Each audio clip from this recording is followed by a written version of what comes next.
And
welcome to another adventure of Riding Through the Unknown. I'm your host, Michael, and tonight I have a guest with you all I have been so excited to talk with, and we were having a fun conversation before we got started, so you all are in for an amazing treat tonight. And so I could spend a long time sharing her background and everything, but I'll let her have the joy of sharing her background. So I'm going to turn it over to my amazing guest, the one, the only, super connected, Dr. Lisa Thompson. Thank you, Michael. It's so great to be here with you today and your audience. And so there is so much, but one of the reasons why I was excited to come onto your show is I love sharing my story about being a lifelong contactee experiencer of ET UFO phenomena. And I grew up a little bit different. I grew up in a metaphysical spiritual household where I was exposed to things outside of this reality at a very young age. And that really got me to the point of where I am now as a Galactic Ambassador and channeler. So I am a multiple best-selling author. I do a night sky watch UFO tour here in my home state of Hawaii on the Big Island. And there's so much more that I could share.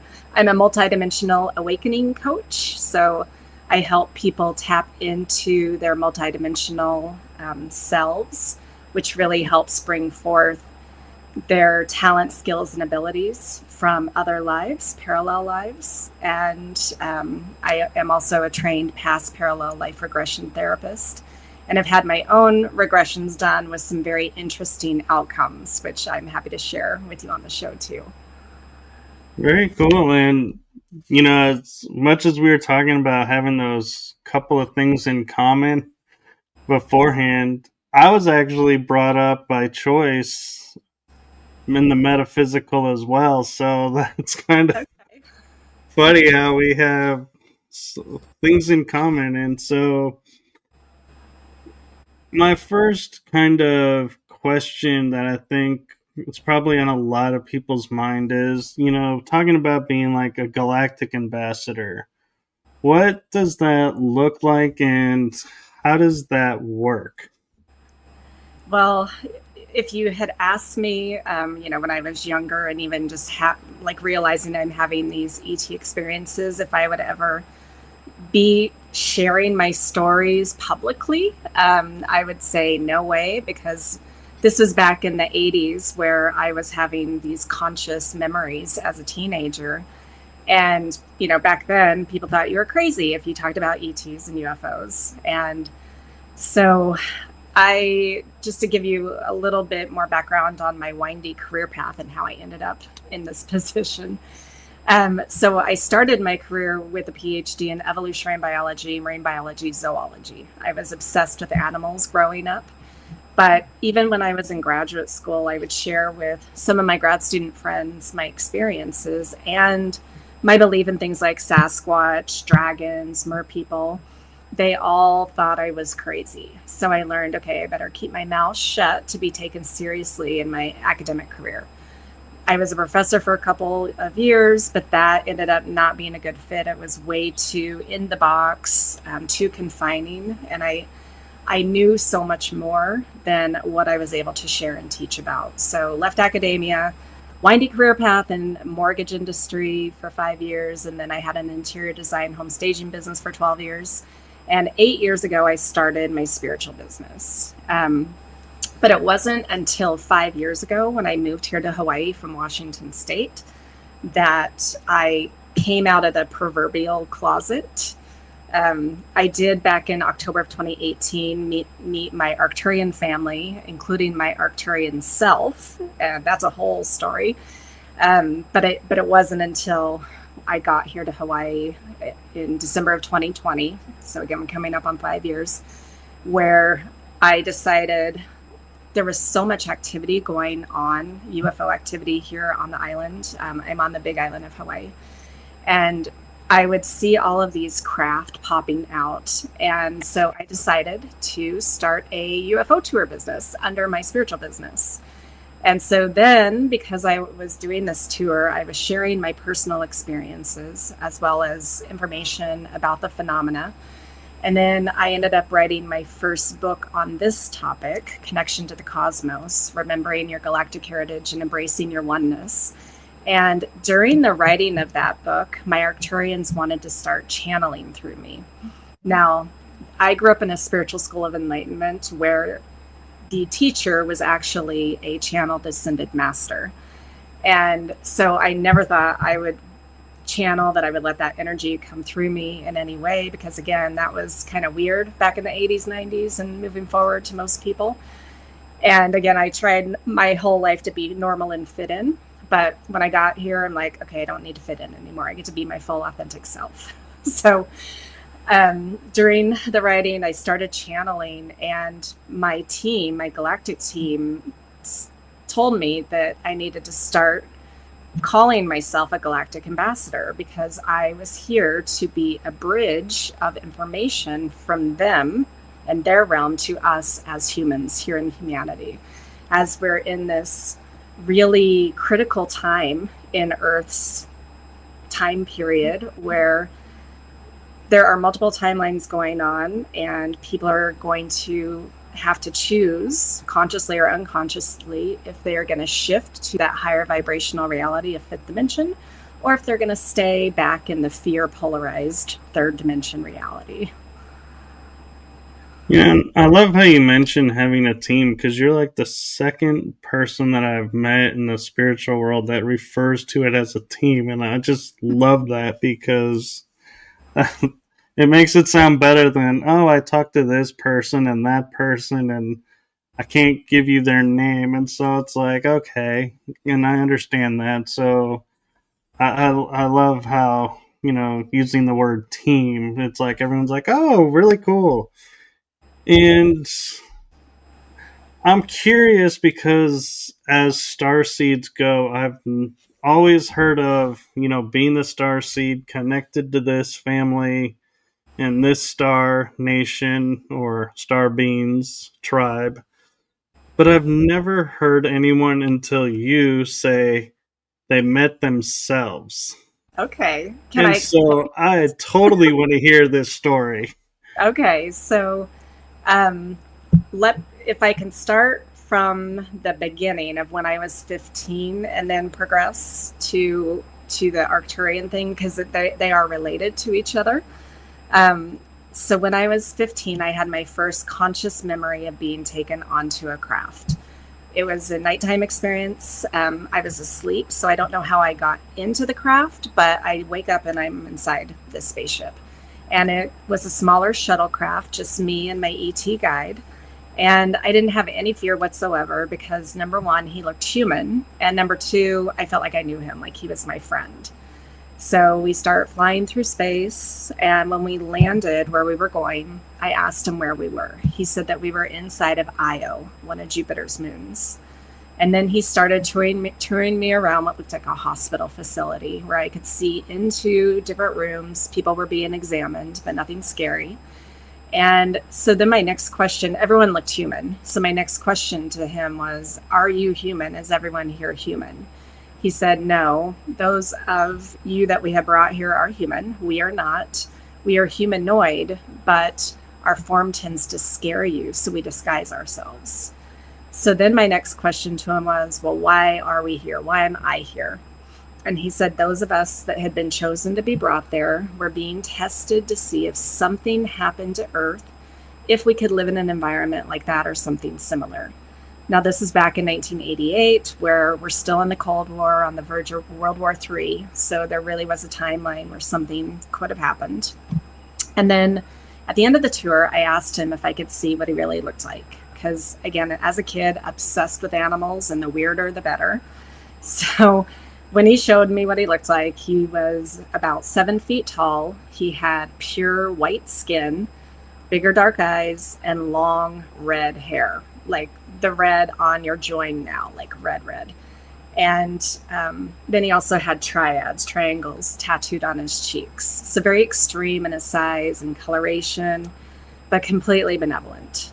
So then I get returned back home, and I just remember laying on my bed, like, okay, that is the weirdest dream I've ever had. And that's what I thought for a few months. Like, okay, weird dream. So I didn't tell anyone about it because my 15-year-old mind just thought dream.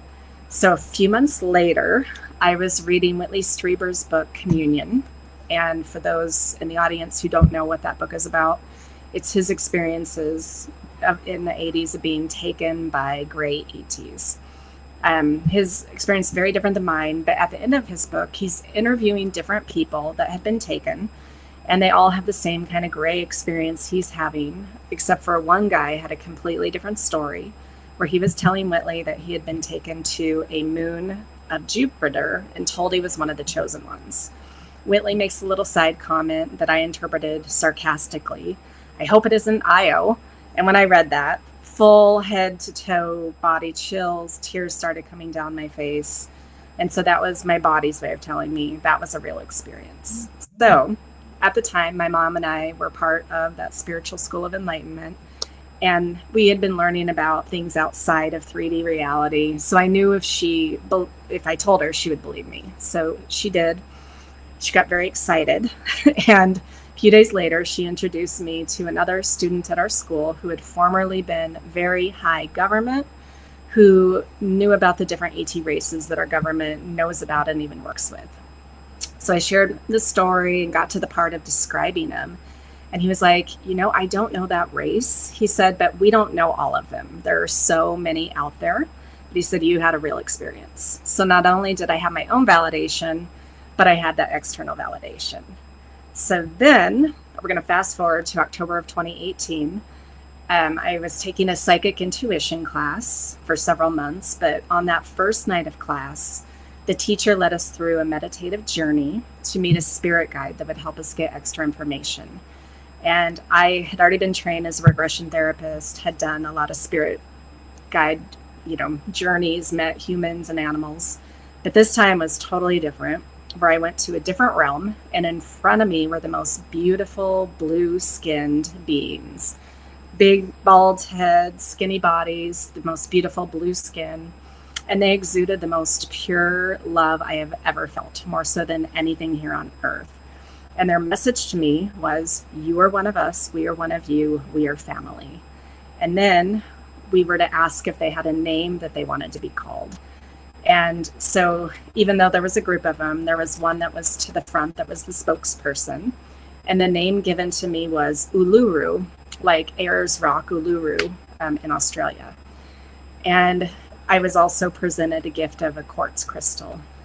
And I didn't know who they were as a group at that time, but came out of the journey and, everyone's sharing around class who their spirit guides are. I'm the only one with something non-human.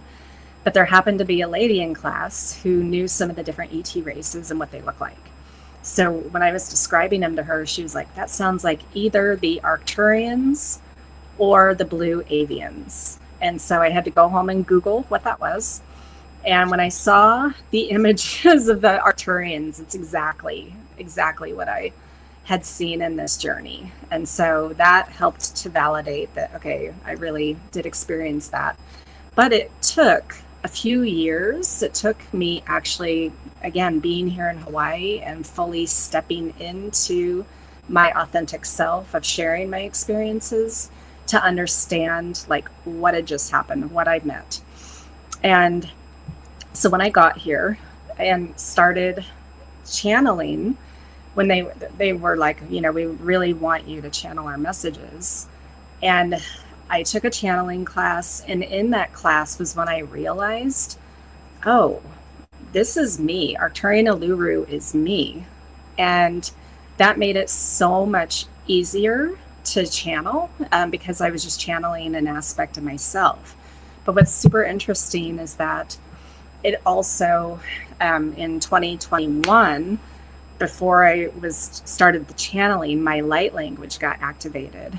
And I had been working with a healer, and she did this process with me. And all of a sudden, after that, my light language fully came on.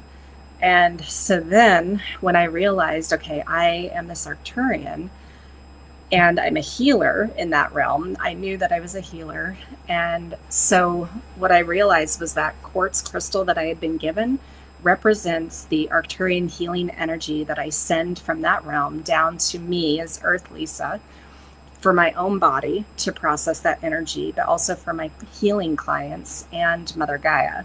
I also have a receiving crystal here that receives that energy more powerfully. And so when I realized, okay, that's just me.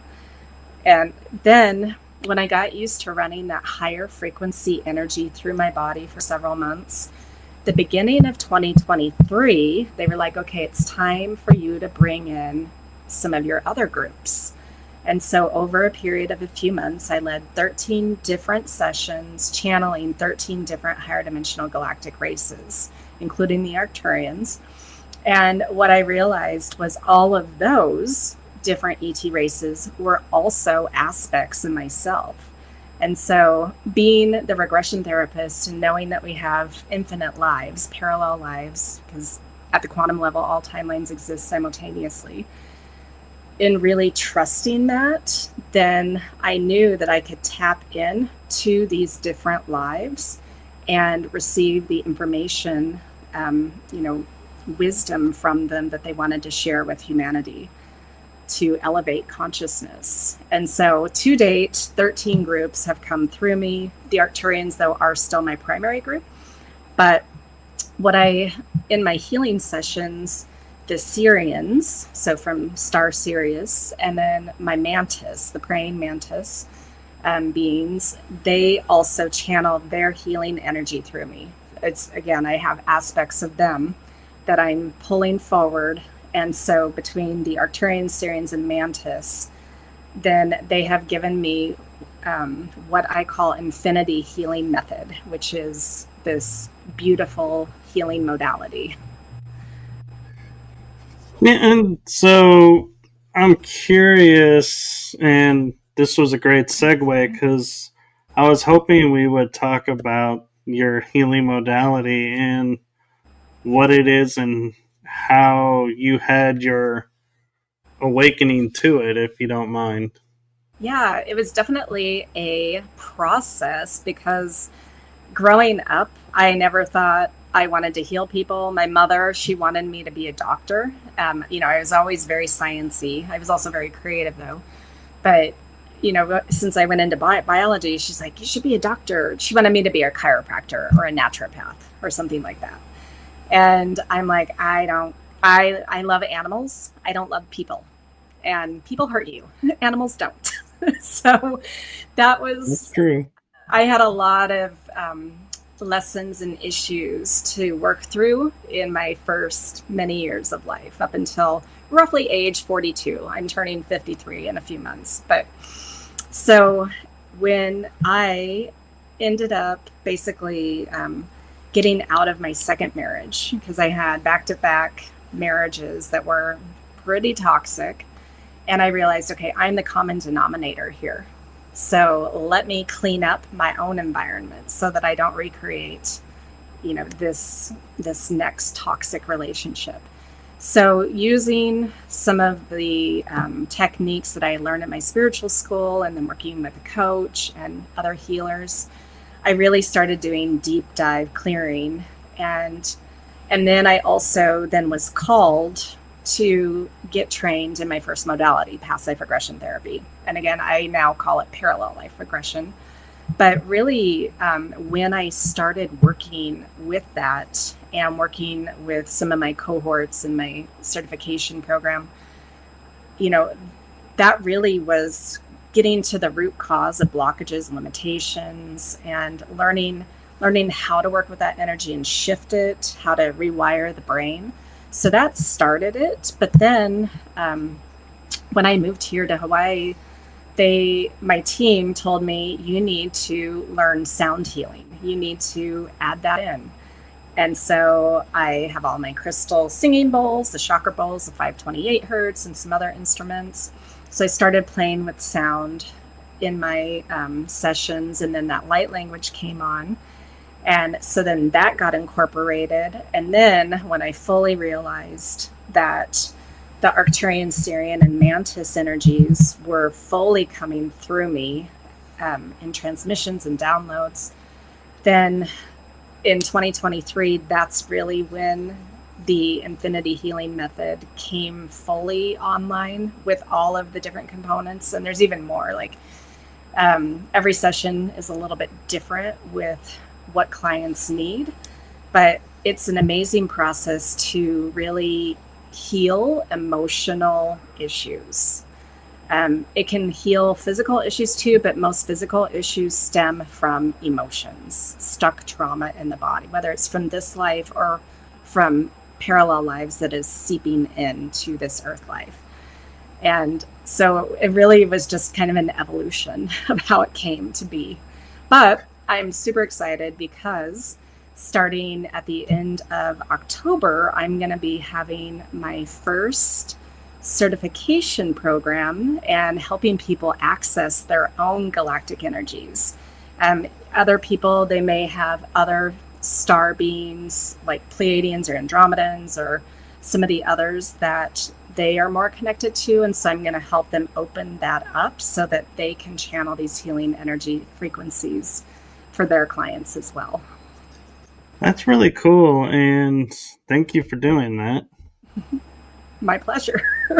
Again, I didn't think I would ever want to help people, but when I did that deep dive healing in myself, then I was like, oh, okay, hurt people. So if I can help people to heal themselves, then we can have a better earth.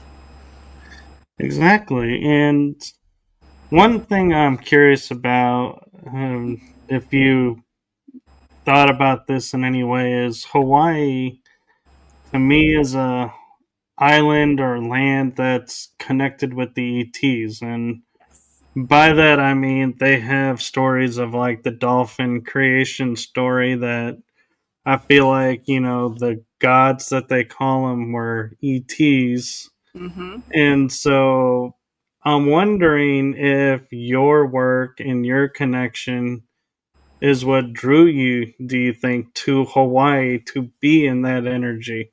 Yeah, I was definitely called here. That's one of the sayings on the island, that especially the Big Island.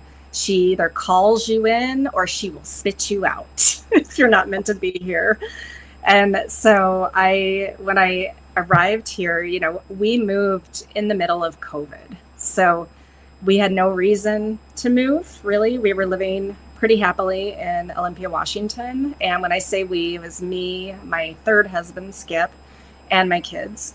And so we were living, pretty happily in Olympia, except for my husband and I, we had a 10-year snowbird kind of plan because he would get seasonal depression. And in Washington, it's cloudy and rainy 9 months out of the year. So when COVID hit and everything went virtual, he was in the mortgage industry. And so his work went virtual, and I could work anywhere in the world. And my daughter planted the seed in May of 2020 at the dinner table. She's like, I don't want to live here in Washington anymore. She's like, I want to move to California. I want to be a surfer girl, move to Malibu. And I immediately, my gut, I'm a sacral generator in my human design, another one of my modalities. But my gut was like, no, we're not moving to California. And so I was like, I would not move to California. The water's too cold. But then it came out of my mouth. I'd moved to Hawaii. And Skip looks at me and he's like, I'd moved to Hawaii. And we look at each other, and we had a 2-year plan that got bumped up to 6 months later. We bought a house, sight unseen, pretty much just through video tour. And we had, a home inspection done, but we bought a house. And then a month later, then we ended up moving here. And so when I got here, like stepping off the airplane, and I had only been to the island one other time, and that was with my second husband for our honeymoon. And so when I got here to the island, I was like, oh, I felt immediately at home. And all the islands have very different energies. And so our island, because it still has the most active volcano in the world, it's very transmutative, that energy. It stirs stuff up. And so it's meant to reveal things that want to be healed. And again, that's why some people can hang with the energy and they're like, yeah, bring it on, let's clear more. And other people, they can't hang with that energy and they end up leaving the island, or unfortunately, in the case of my husband, so 2 years ago, we're coming up in a few days on 2-year anniversary where he committed suicide. And so what turned out to be, we thought seasonal depression, ended up not being seasonal. But fortunately, with my galactic team and all the healing modalities that I knew how to do, I was able to transmute that grief fairly quickly, to then be able to talk about it and write about it. And actually my newest book is coming out November 2nd, about that whole grief healing process. And what it did was he was kind of a little hesitant for me to be sharing so much about the spiritual side of the ETs when he was alive. And so even though he fully supported me and loved me, he didn't understand that side. And so from the other side, he's come through many, many times to be like, I was holding you back. I couldn't help you and support you the way you needed to. You needed to be fully launched onto your mission here. And so that's kind of what the book is about as well. So it's called Through Loss into Light, a journey of grief, healing, and the love that remains. Well, I'd like to take a moment to sidestep, because it was in June of 2023 I lost my father. So I just want to say I feel, the loss, and my condolences to you for that loss. But also, what a beautiful gift to get out of that loss. Yeah. Well, and then, so that was September of 23 that he passed away. And then my mother passed February of 24. And then one of my cats passed March of 24. So it was like back to back to back. So it was a lot of processing. And, but again, because of what I know and understand about, this isn't just the one life that we live. We have infinite lifetimes. And the love never really ends. And even though the physical body might be gone, that connection is always there with all of our loved ones. Very true. And that's something beautiful I hope that people remember is, we're not a one lifetime species, that we have many lifetimes already and many lifetimes to come. So there is no turning into dust and just nothingness for the future. There's something for everybody. Yeah. Well, and even though I knew it kind of theoretically from growing up in that spiritual school of enlightenment. Really, when I got trained in regression therapy and was helping clients discover, some of their other lives here on Earth, non-Earth lives, non-human kind of lives. I had one client that was a 1,000-year-old tree. I had another client that was a dragonfly. So, we are all things, and that really, and then getting to see some of my own lives, especially my non-Earth lives, that really helped me embody this fully of like our multidimensional selves. And so earlier this year in January, I wrote another book. I write a lot of books. So I know you just had yours come out just recently, your first one, yay you. And you have more coming out. And so it's like, I never thought I would be a writer, but it's just like I have to keep sharing information. I'm here to be a teacher, and I just wasn't meant to teach biology to college students. And so, but yeah, my book, Awakening to Your Multidimensional Self, came out in January. And then the writing of that book allowed space for me to really start then teaching about that. And I had a mediumship session in May of this year.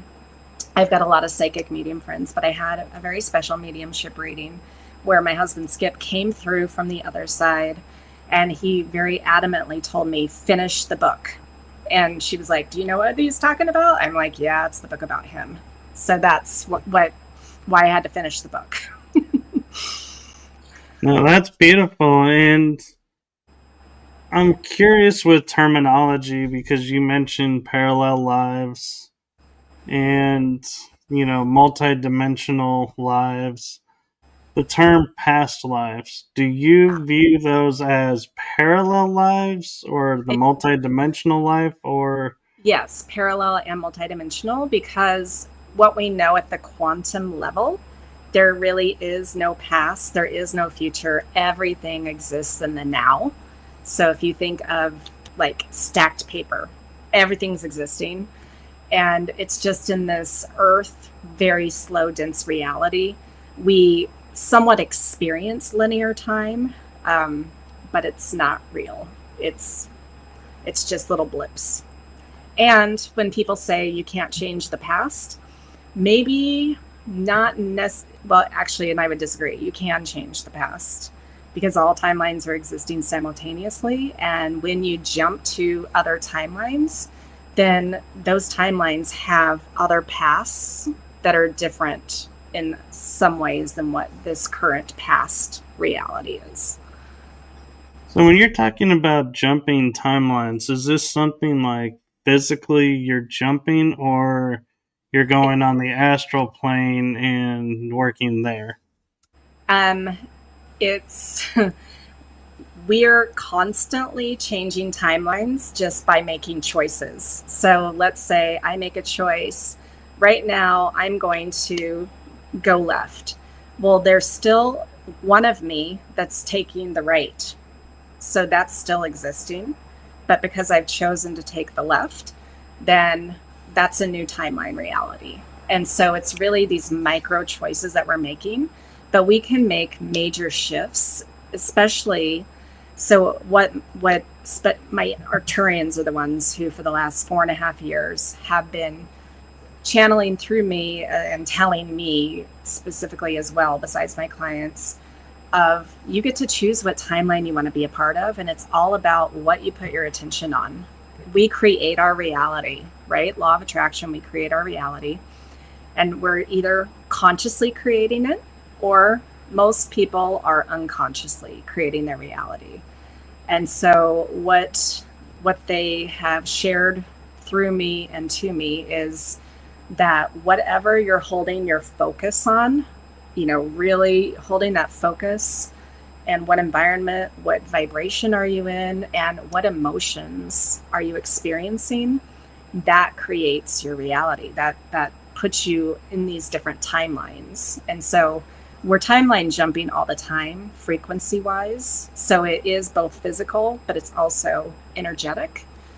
And so like for me, moving here to Hawaii, why they put me here is number one, I needed the balance of the earth energy, the fire from the volcanoes, the water, the salt water, being surrounded by that to help balance me out. And I, you know, astrologically, I'm a Sagittarius, so I can definitely hang with the fire energy very well. But they put me here so that then I could create this beautiful environment for myself. They told me again 4.5 years ago, completely take myself out of politics. Do not watch the news and media. Don't buy into anything polarized. You observe it from a neutral, higher perspective. And since I have done that, my life has dramatically improved. My health has improved. I've reverse aged, like everything. And so really when you are curating your environment, so it's the people in your environment, it's what, the clutter or not clutter, it's the imagery that you're putting in, it's the sounds, the smells, everything is multidimensional. And that helps to create energetically whatever you're creating your reality to be. And that's what I help people do with that multidimensional self-work. And what's interesting is when you mentioned being Sagittarius, I was listening, you're talking about being on point of this, and this. And Sagittarius is the archer who Yes. shoots everything on target. And so I was like, how perfect that you were born Sagittarius. Your life is unfolding on target and everything is moving on target. So you are literally the embodiment of the Sagittarius. I am, but then I'm also a double Gemini, moon and ascendant. So for people who know astrology, you know what that means. So yeah, I've tried to learn astrology, and it just goes in one ear out the other. Yeah, my mom, up until I was 13, she was an astrologer in Oklahoma City. We have this whole Dallas, Oklahoma City connection. You and I, we were talking before the show. And so she was a practicing astrologer in Oklahoma City. And then we moved to Washington State to attend that spiritual school. But even though I love astrology, but I never wanted to really learn it in the way that she learned it. But I ended up doing human design instead, which has a component of astrology in it. I'm trying to envision design with astrology, and I'm like, actually, it kind of does. I never thought about that. Yeah, so human design as a modality combines astrology, the I Ching, the Hindu chakra system, Kabbalah tree of life, genetics, and quantum mechanics. So, it's like the whole package. I know, it's like all the yumminess. So one thing I know, I actually, if you're okay, if I steer the direction of where we're going to go next in terms of the conversation. It's your episode. Steer away. Okay, so before Skip passed, our last trip together, we used to travel once or twice a year out of the country. And our very last trip together in July of 23 was to Peru for 2 weeks. And we did what I called my ancient alien tour of Peru. And then after he passed, so last year, April of 24, I spent 2.5 weeks in Egypt doing what I call my ancient alien tour of Egypt. So what I wanted to experience was seeing these megalithic structures up close and personal, right? I'd seen them on the TV shows, Ancient Aliens and all that, but I wanted to see them in real life. And why is back in, I think it was 2021, I had a regression session done on me where I got to experience a life during the time of the building of the pyramids in Egypt. And so I wasn't a human. I was one of the ETs. And I was actually a Syrian genetic engineer. And so our group, we were up in our spacecraft. We were sending down sound frequency to upgrade the human DNA so that to modify it so that the humans could hold more consciousness and run more energy through their bodies.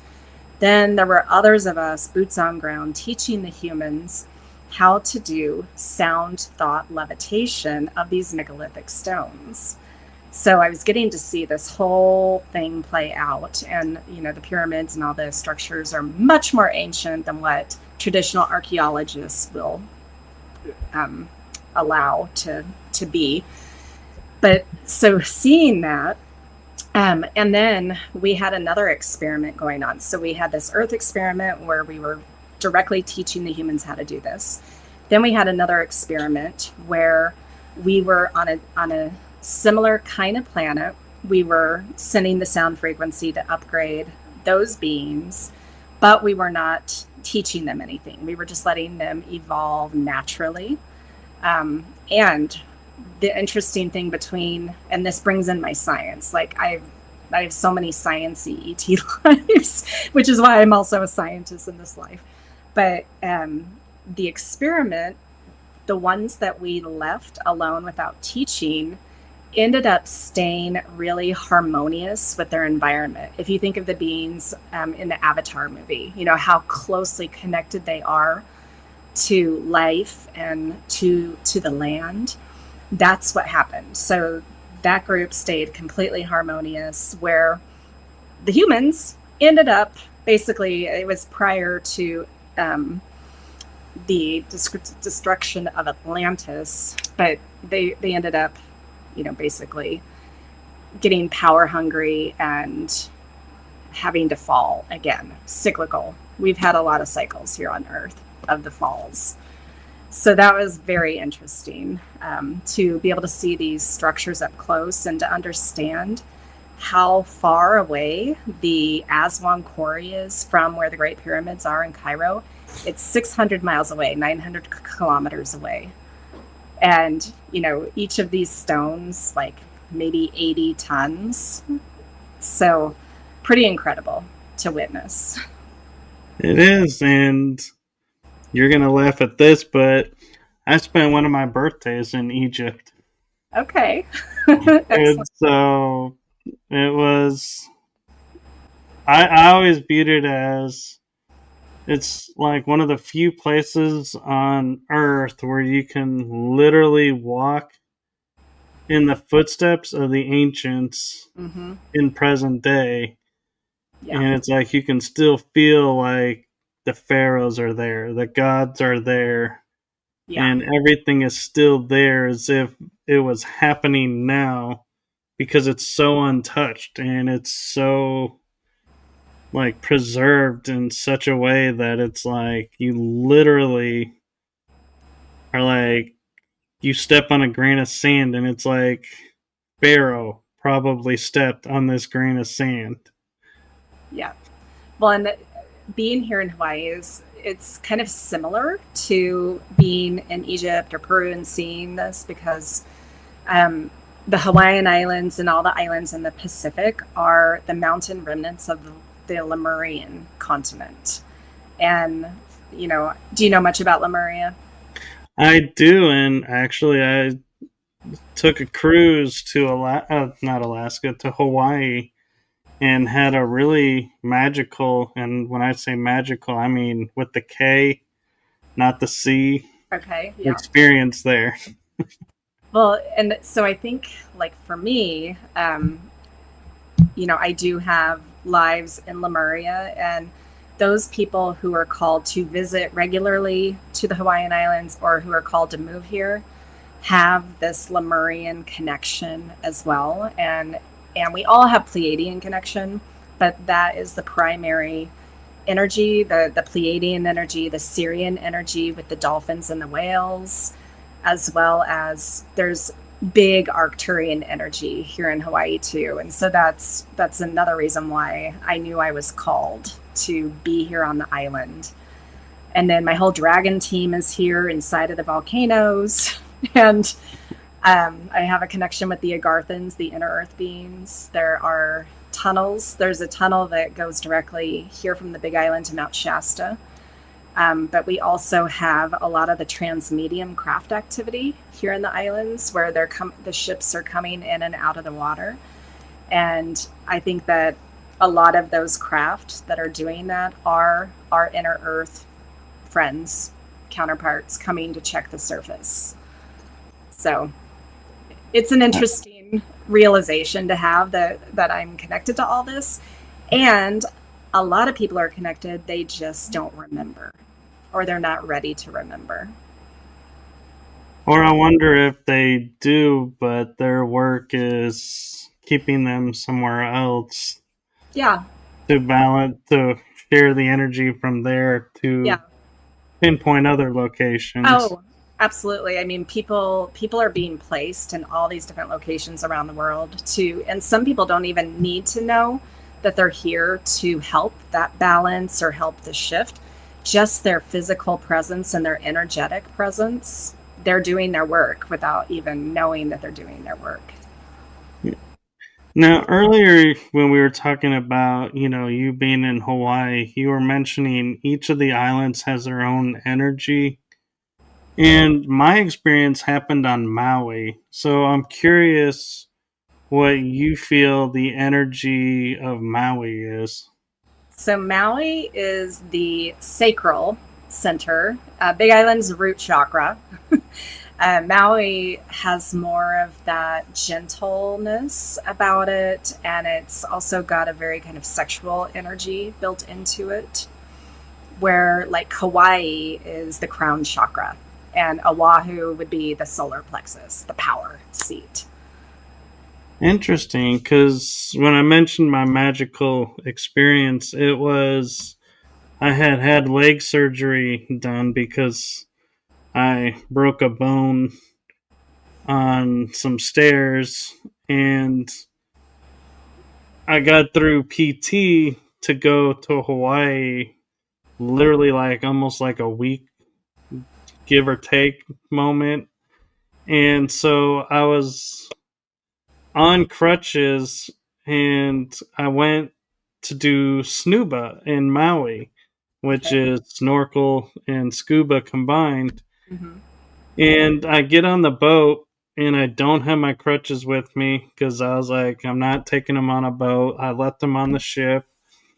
And I hear the person who's running this tour saying, okay, if you've had surgery in the last 6 months, you can't get in the water. And I was like, I have to get in the water. Yeah. What do you mean I can't get in the water? And all of a sudden, this guy whispers into my ear, don't worry about it. I got you. Stick with me.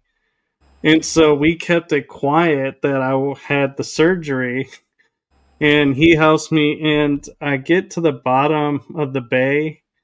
And I feel, I pick up the dirt that's at the bottom of the bay and watch it sit through my hand. And my thoughts are of, wow, I wonder when the last time this grain of sand was touched by the heat of the sun and who was there. And then I was like, okay, we got to go. And so I float back up and I thank the gentleman for helping me out and everything. And long story short is when we got to where we were on the ship going to go to dinner, I wasn't on my crutches anymore. I was walking totally fine. And it's like something in the Bay of Maui like reset my leg and whole body to pre-surgery. Okay, well, salt water, ocean water, very healing. But again, our oceans around here, they are filled with the cetaceans, the whales and the dolphins. And they are very Syrian. They come from Sirius and very healing, like deeply healing. And so where the Arcturians primarily work on the emotional kind of healing, the Syrians really help with the physical healing in a big way. So that's what you got to experience. Yeah, I'm grateful for it, and it's like forever ingrained in my head, and it's like I'll never forget that moment. Pretty incredible story. Yeah. Well, and I know that by me being here on the island, and I would take my best friend was here for 3 weeks after my husband passed to help me with everything and be my like boundary keeper, my gatekeeper for people. And we went to the beach every day for that healing. You know, feet and toes in the sand, body in the salt water, and just allowing the magic of the island and the water to work on me. That's really cool that you had a friend that was able to do that with you and to give you that gift. And talking about friends, I feel like we would be remiss if we didn't mention your friend behind you. Ah, back here. Yes, so I have a trio of these because they do tend to come in threes, the Zetas, when they visit people. So this is Zanaya, and then I have Elza and Evie currently out in the courtyard. Zanaya lives out in the courtyard with them. They're like in each corner, protecting my precious space. But I am what the Zetas are one of the groups that I am connected with as well.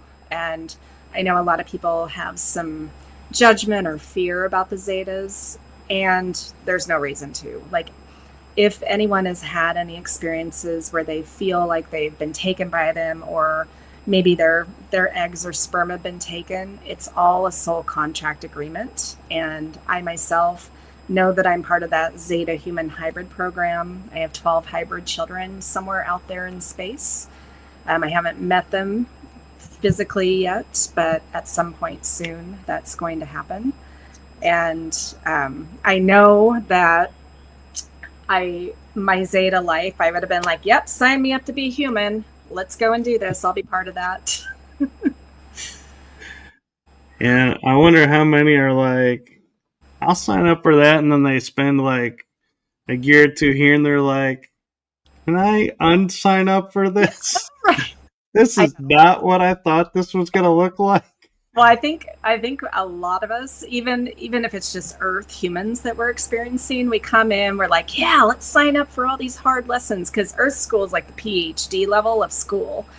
And so, like, I know for me, a lot of hard lessons in this life that I chose to come here to work through. And I know that I did that so that I could transmute it, gain the wisdom, and then teach about it and show others. And there are others of my friends that have done that as well. But people who are going through really, really hard times, it's like, I feel for you. I now have the empathy for you being in that situation, and you're never stuck. Like, you can always change the situation. That's very true. And I often hear of like people talking about, yeah, the star beings are coming to visit us here for vacation and everything. And I'm like, yeah, I can think of a few other planets that probably would be a lot higher on the list of vacationing spots than here. Well, actually, in my Connection to the Cosmos book, I have a chapter about me called Being a Tourist Here on Planet Earth. And so, like, I know I signed up here to travel. I've been to all the continents except for Antarctica, to experience all these different cultures. I came in to experience the beautiful biodiversity of animal life and tree life here on the planet. And to eat the yummy foods and drink the yummy things, and even the sexual experiences, like this full physical body, because most of these ETs that I have experienced as a being, they're in the non-physical realm.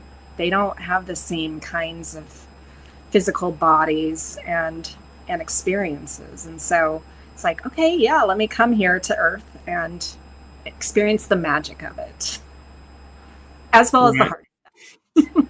Oh, yeah. And we're actually approaching the hour mark. Do you have time for a few more questions or? I certainly do. So one of the questions I have is, and it comes from your bio, Okay. and I'm curious about because it's something that's being brought up a lot right now, and that is that you say you're guided to awaken and embody 5D consciousness. So Mhm. how does that work per se, and what does it look like? Okay. So if we think about, so again, I'm almost 53. So in my almost 53 years of life, Earth is really dense. We are typically operating in a third, fourth dimensional reality called third density. And in that third density, polarity is one of the laws. And so we experience the good, the bad, the positive, the negative, the black, the white. Now, when we start shifting into fifth dimensional reality in a higher vibration, then polarity ceases to exist. Love becomes the basis of everything, and we understand that we are all one, we are all connected.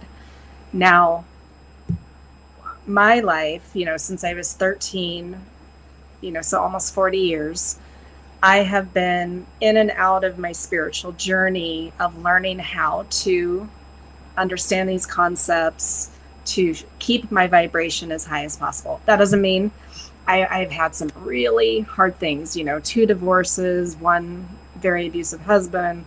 I've had bankruptcy. I've had all those career changes. Like I've experienced a lot.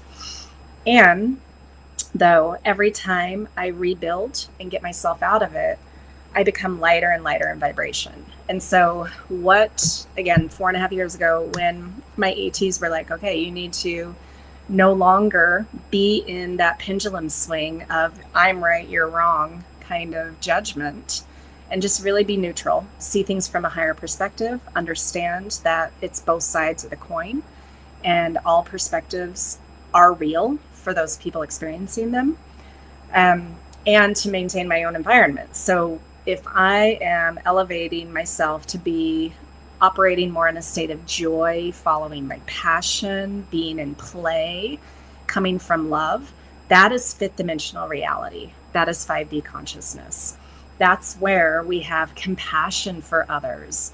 We understand abundance is all around us, we don't need to compete. It's all about collaboration, coming together.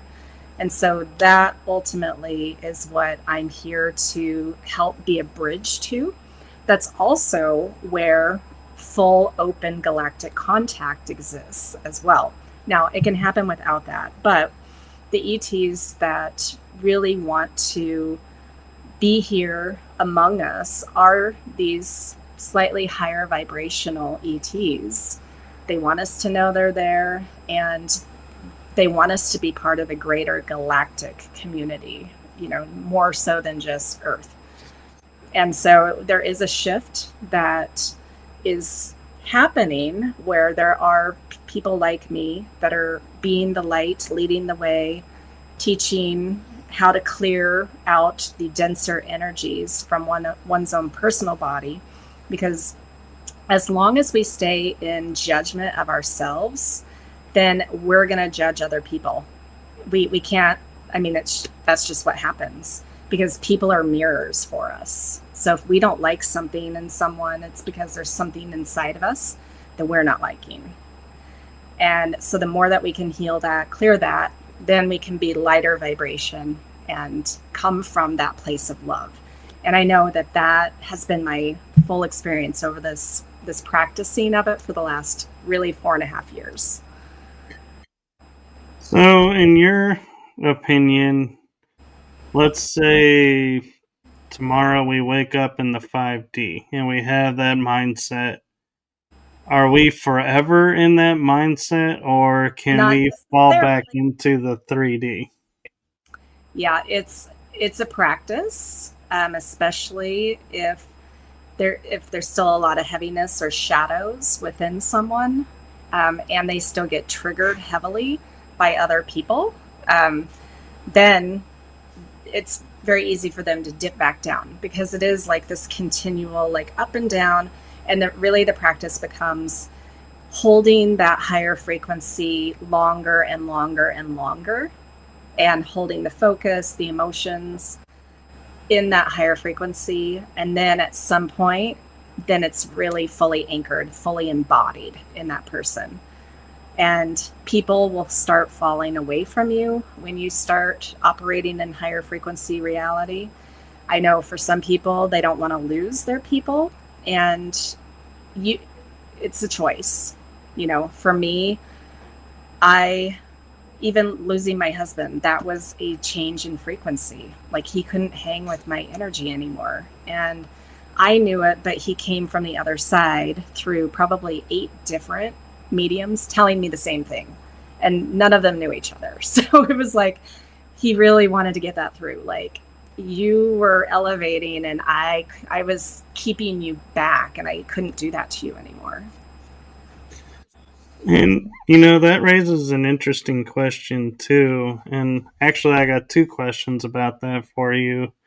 First one is, those people who are toting and saying, once we hit 5D, you're untouchable by anybody else. So that's, I'm guessing from what you're describing, is an illusion. But then also, my question is like you're saying, you're in a relationship and you make the choice to go 5D, and your partner struggles and doesn't make that. Are you able to stay together, or will that splinter and it's like no hard feelings about it, just goes?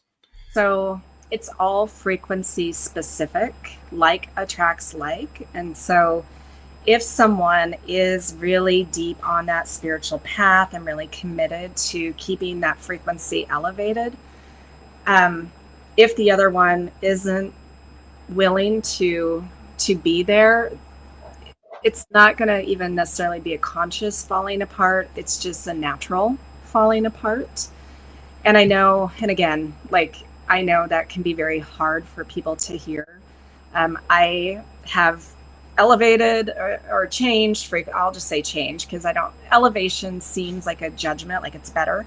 It's just a change of energy. So I have had friends fall away. I've had family fall away, my husband fall away. And so I have come to, like, I am the common denominator in this life. I'm the only one who's going to always be here for me, right? Because we have a lot of people checking out, like dying right now. We're going to have even more in the next few years of people who don't want to play in Earth School anymore, and so either they'll create diseases, they'll create scenarios where they die. And so we're going to be losing people in those ways. But then people who, again, aren't frequency specific, it's just, they can't hang in the same energy. Like, if they're too different, it just won't happen. Well, then my other question is say both of you are at the same level and shifting and changing and doing all the work and everything, and I've heard a lot of people say, it's like we're going to be going home. And so my question is, like, say, you're married and you're Arcturian hybrid and Syrian hybrid.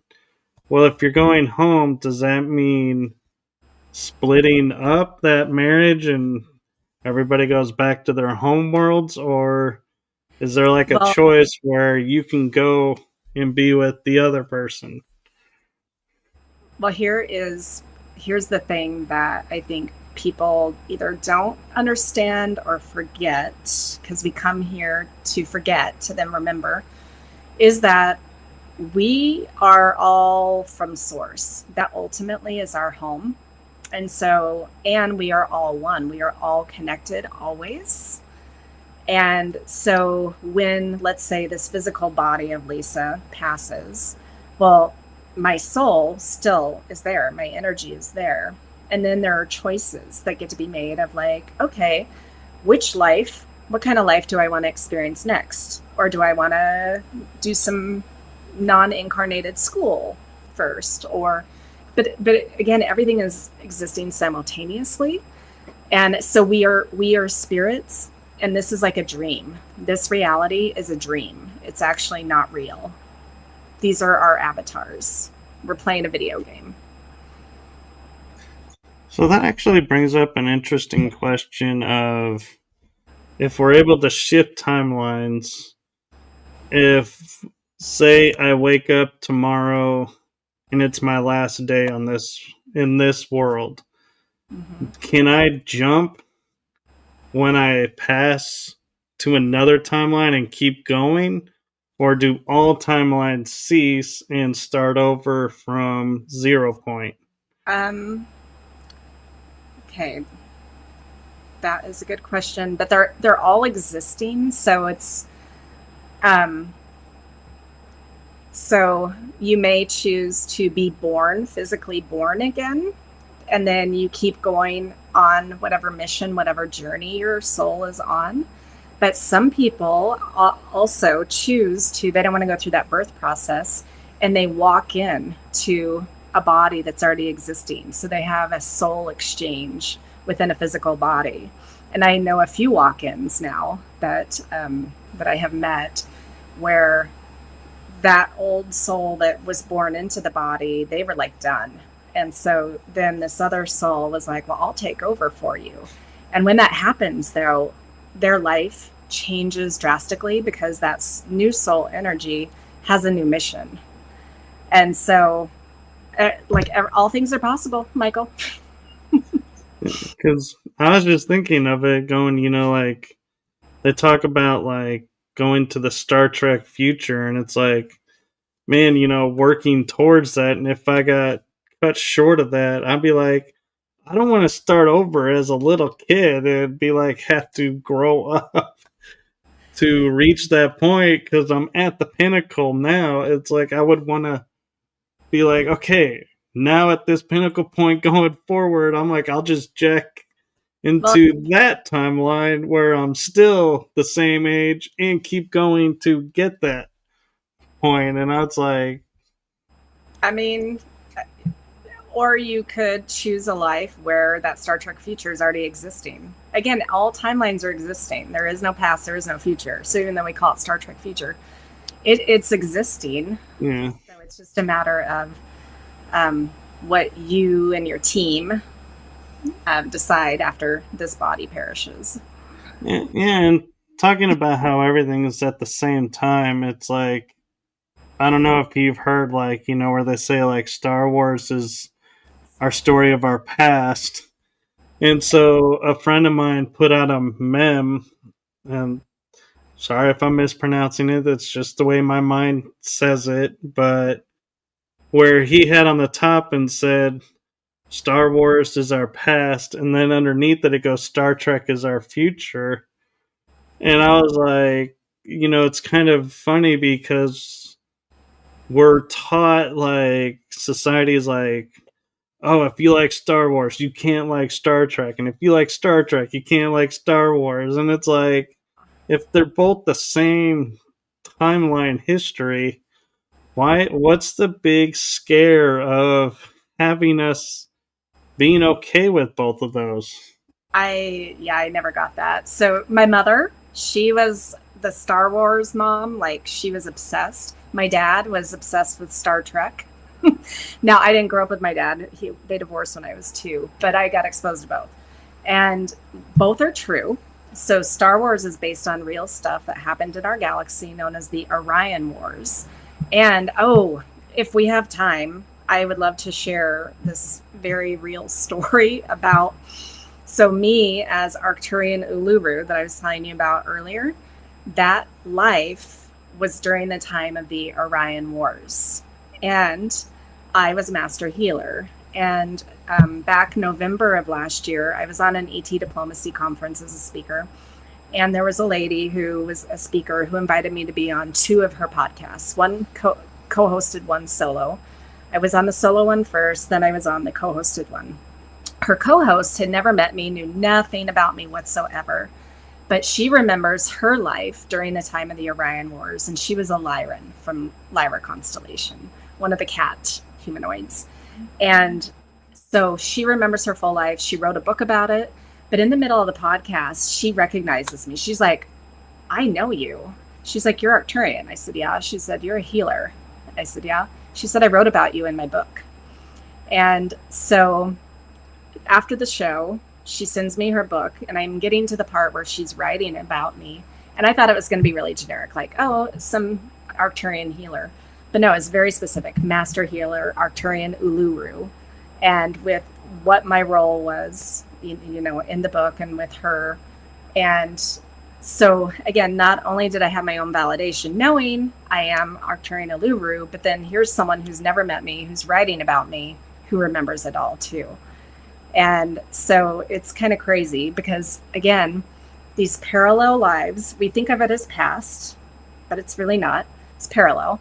And so these lives are now bleeding into this Earth life. And what's even more fascinating is that her co-host is also in the book, and they were best friends in the book. They're best friends in this life. She was a Pleiadian. And then they've met other people that Jen wrote about in her book as well. And one of my friends here in Hawaii, he's in the book as well. And they live in Canada. Like, they've never met him. So, but I showed them a picture of him. I'm like, just, hey, do you recognize this energy at all? And she's like, oh, that's Vale Wren. So you can't make this stuff up. It's kind of crazy. No, I love those synchronicities and how that happens. And, you know, I'm a firm believer, too, of, you know, Star Wars being the Orion Wars, and that Star Trek is our so-called disclosure in full effect because we're interacting with other races. And that's what I was talking about when we are now part of the greater galactic community. And that's going to happen in our lifetime. It's very exciting. And that's also why I'm here to be a Galactic Ambassador. And, you know, what's interesting about it is, you know, I've been thinking about and trying to word it into a question as we're talking. You know, you talk about jumping timelines so fast and, you know, just by choice, which I love how that, you know, that's how it happens. But is the reason why there are so many people who are like deja vu is prevalent for them, and other people are like Mandela effects are prevalent for them, and there are some that have both deja vu and Mandela effects. It's all timeline jumping. Yeah. And so the people who are not experiencing that or aware of it, is that because they are set in their timeline and they're just going along their timeline and not needing to change? Some people are fully on autopilot in this life. They are checked out. No, and again, no judgment on that. That's what they're here to do. But those of us who have come here to learn, or not learn, it's just a remembering, actually. All that information is still there, and all the answers lie within us. But we're just here to remember who we really are, because we have forgotten. And so some people are here to remember that. And then others, it's not their time. Their soul's on a different journey. And again, no right or wrong, good or bad. Well, very cool. And I feel like we could keep talking and keep sharing more, but I'm like, there's so much more to talk about that I'm like, I would hate to start a new topic and then we're like, gotta cut it short for time. I know. Well, I have a free gift I would love to share with your audience, if that's okay. Be my guest. Okay, so as part of really wanting to help Earth and humanity shift to this higher vibrational reality, I've created a free multidimensional awakening kit, which is 5 different high vibe meditative journeys to help clear away some of this stuckness to connect with your higher self and to really start creating your highest timeline. So I've got 5 meditations, and then I have an ascension workbook that goes with that. And it's on my website, awakenactivatenow.com. So the multidimensional awakening kit, awakenactivatenow.com. Okay, I hope I typed that link up right. Yeah, looks good. Yes. Yep. And then if anyone is ever coming to the Big Island of Hawaii, then come on one of my Big Island UFO tours, and you will see the night sky in a whole new way. Well, thank you for that, and I appreciate that. That is, wow, I was not expecting that, so thank you for that. And before we go, there's one thing, we talk about, like you were saying, guided to do things. Well, lately this has been something I've been guided to, and I find it's really powerful because it's authentic and from my energy to you, and that is thank you for your service to humanity and all that you're doing. Well, I received that, and I want to honor you too. Thank you for having these platforms and your book and all the things that you are doing. Yes, and hopefully we can have you back on and we can talk some more about some more stuff that's going on. Yeah, I would love that. And so before I sign out and do the outro, where can people find your books and find you if they want to get involved?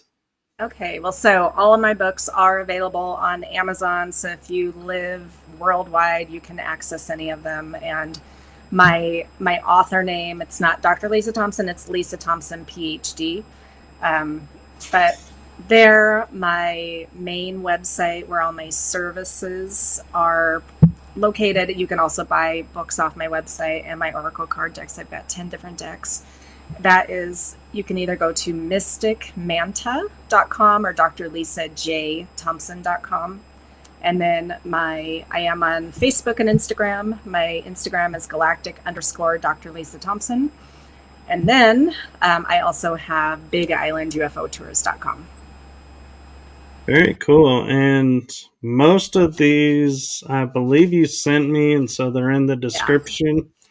So I put a couple up, so if hopefully people will come and check it out. And beautiful. And then if anyone is already a healer or wants to be a healer, then I do have my Infinity Healing Method certification program coming up, again, starting at the end of October. Very cool. And anything else upcoming that you want to promote real quick? Oh, just November 2nd will be the birth of the new book, Through Loss into Light, A Journey of Grief, Healing, and the Love That Remains. And stay tuned for a lot more to come. I've got a lot of stuff that are in the works that I'm really excited about. Well, thank you so much for sharing all of this with us and for coming on to this show, because I know, being strangers before we started talking and only talking on Facebook Messenger, it's a big risk to come on shows because you don't know what's going to happen. So thank you for trusting me and being open to being a guest. Absolutely. My pleasure. And what is it? Aloha is... Aloha, yeah. I was trying to remember because I know it means a lot of things, but I was like, wait, is that one Hello of them? and goodbye. And then mahalo is thank you. So mahalo for having me, Michael. Mahalo for coming on. And thank you. And I want to just say to everyone, have a wonderful night. And thank you all for watching. And we will see you all in the next adventure. Good night, everyone.